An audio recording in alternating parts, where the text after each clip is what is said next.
Abagabo mumeze mute? Abagore namwe nimujye kure, gusa hari haciyemo iminsi ntababona ngo burya buri mugore agira ibimuranga n'ingeso. Twagiye rero nuko nkuko twinjiye uyu munsi n'ikiganiro agatabo.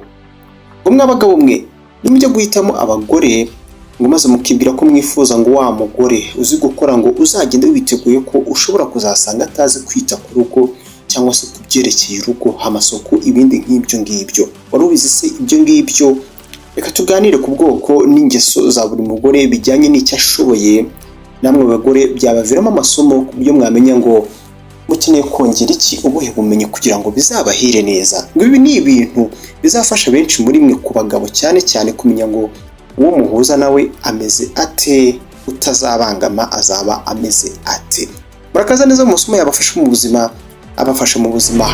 Ni agace ka gatandatu dukuze nyuma y'uko twuje abantu 12 badukurikirana hano ku rubuga rwacu rwa YouTube.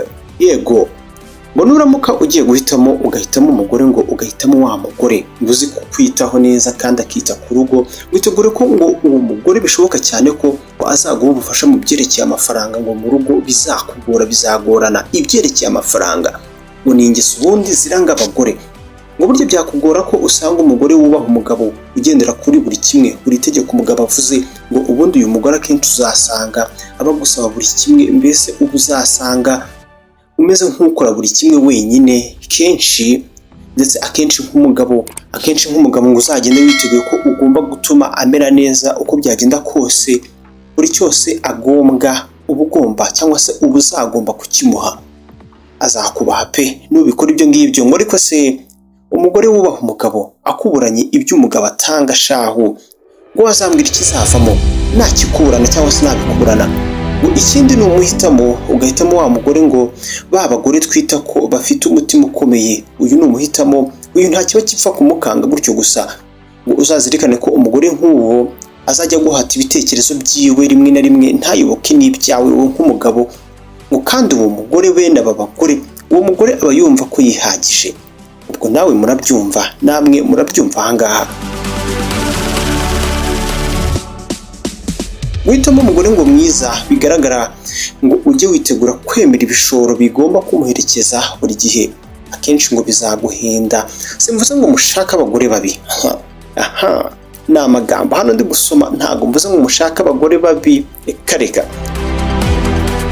Gusa ngo bene aba bagore baba bagoye, ndetse ngo numujyana uri rufifi nta noti zihagije ufite zizakemura ibibazo bye bijyana no gushimangira ubwiza bwe, ngo bizakugora.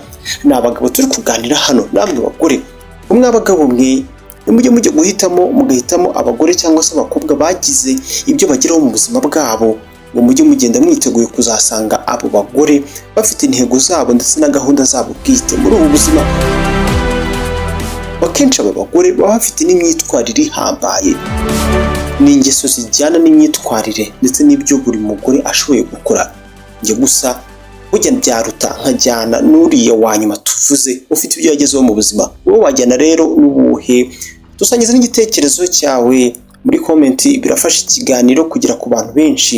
Wowe wajyana n'ubuhe rero ugendeye kuri aba ngabo bose tuvuze? Dusangize igitekerezo cyawe mu gisata cya komenti.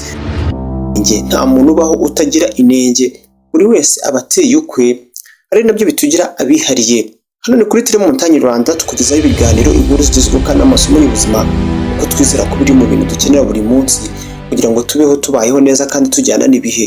Menya byinshi kubera mu isi rero ukurya Telemontagne Rwanda. Iyo umanutse munsi y'iyi video ukareba ahantu handitse ijambo subscribe, ni ibuto riri ahagana iburyo. Subscribe niko handitse, aho hantu kakanda utangira kujya ubona ibiganiro byacu byose mu buryo bukoroheye cyane mu gihe kizaza ahagana iburyo.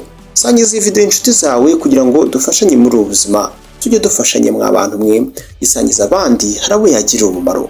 Nuko dusoje episode ya 6, tuzasubire muri 7, nitwe Samuel Mugisha naho ubutaha.